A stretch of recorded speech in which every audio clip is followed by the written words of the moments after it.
Hey everybody, what's up? Jake here. Welcome to Movie Smoothie, my second channel. If you don't already know, I run a channel just focused on horror news. It's called Killjoy Jake. Make sure to subscribe to that if you're not. But today, we're talking a little bit about Joker 2, which we're going to get into basically everything we know about the film so far. Before I do that, though, please make sure to like this video and subscribe for more movie updates.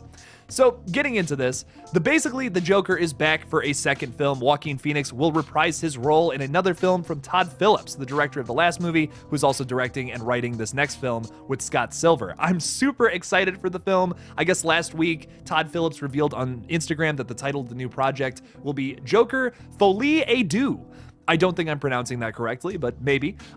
So that references, according to THR, a medical term for an identical or similar mental disorder that affects two or more individuals, usually members of the same family.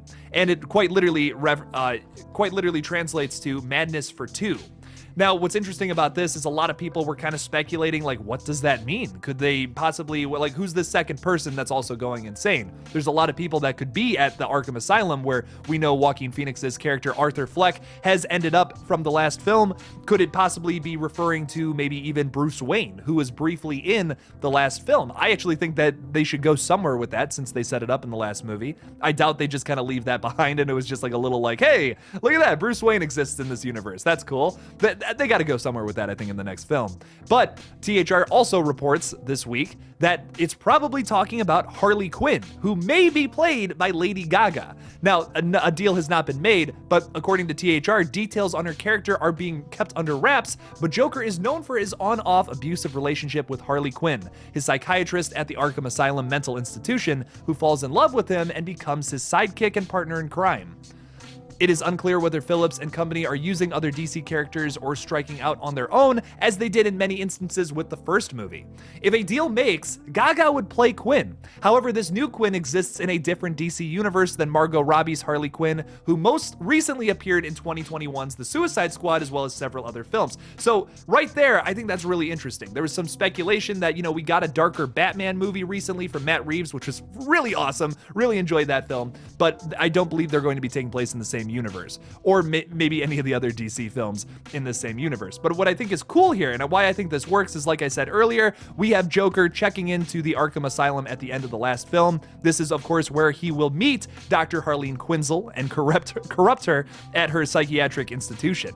That's really cool to me. I'm very excited to see that play out on screen. I also love Margot Robbie's Harley Quinn. I gotta say, but I do want to see a different Harley from Gaga. I think that she could kind of play the character a little more like seriously. I'm not saying that's better or worse than Margot Robbie's Harley Quinn. I just want it to be different. I absolutely love Margot Robbie. She stood out so much in that 2016 Suicide Squad movie, which I wasn't that big a fan of, but I really loved the 2021 movie. I think it was just such a better film based off of that same concept. I was really impressed with that one, but she stood out so much in that first movie, and I can see why they put her in so many other DC EU pictures. So the other thing about this is, speaking of Suicide Squad from 2016, we really only got one scene that kind of fleshed out the whole like Harley Quinn Joker relationship, and it's gonna be cool to have an entire movie kind of based on that. I'm totally excited for this. It's going to be a lot different than the first movie while still having those dark tones, which I think is going to be really fun. But the other thing that The Hollywood Reporter also tells us is that it's going to be a musical, which is really dividing fans. It is a very, very chaotic decision, but regardless, it excites me. I love when you take like crazy risks like this for sequels. I think it's going to be interesting to do this, but I will say I don't think it's going to work, because if you're going to tell this bad romance, yes, I can still make jokes on my second page even without looking at my face. Fuck it. But without the bad if you're gonna tell a bad romance here, essentially, I think the only way this is going to work as a musical is if you're going to tell it from Harley Quinn's perspective. Because like this THR article kinda goes in on a little bit, is that it's really only Harley Quinn who's in love with the Joker. If you remember from like the animated series or even the 2016 Suicide Squad movie, it's always kind of been like the Joker using Harley Quinn as kind of his like meat puppet sidekick, which is a really gross way to say that, but that's basically what the situation is here. It's a very abusive relationship. It's very manipulative, and I feel like you can't really tell it from Arthur's perspective as a love story, because then it doesn't really work. Yes, we did get a Joker who was maybe a little more pathetic than past versions of the Joker, but that's what makes Arthur Fleck so different than the typical Joker character. Maybe he's hardened up now that he's been in the Arkham Asylum for so long. I think we have to tell a different version. We have to show a different version of the character, a dynamic version of Joker who's maybe getting a little darker, a little more evil than how he was in the first film.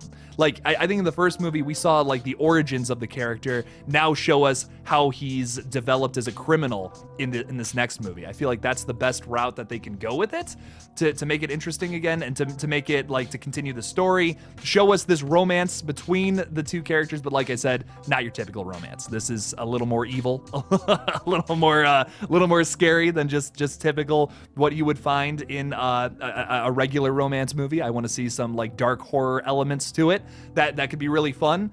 I don't want it to be like I don't want it to be like the first movie, I guess. How you portrayed Arthur Fleck as kind of like this really paranoid, pathetic version of the character. You have to harden him up a little bit, or this whole romance isn't going to work at all. Because, like I said, it's much more complicated than just two people falling in love. This is a doctor who is falling in love with a crazy person essentially, and then becomes crazy because of it.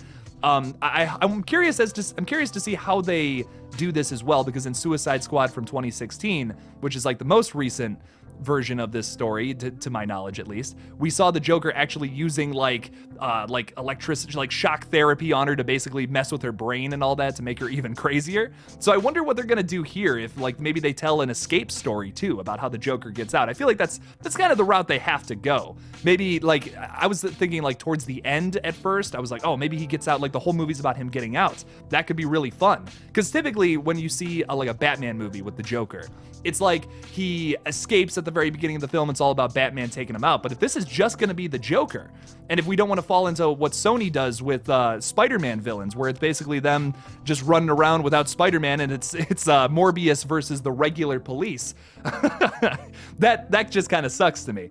I think if you want to tell an interesting story here, tell a breakout story. Tell something about the Joker somehow manipulating Harley Quinzel, turning her into Harley Quinn, and that's his way out. He's gonna make this girl fall in love with him, and then that's how he's gonna break out. I think that would be a really interesting, different take on the whole story that we basically all know so well. Let's do it differently. Let's tell a different kind of story. That could be really fun. I would really enjoy seeing that. So what do you guys think about all this though? Are you excited for a Joker 2? Do you like the title? Because I feel like it's a bit strange. I feel like that's kind of more of a working title than something that actually gets greenlit. I feel like it might actually just be called Joker Madness for 2. I don't hate that, honestly. What do you guys think about it? Leave me something about it in the comments below. Thank you guys so much for watching this update video, this everything we know on Joker 2.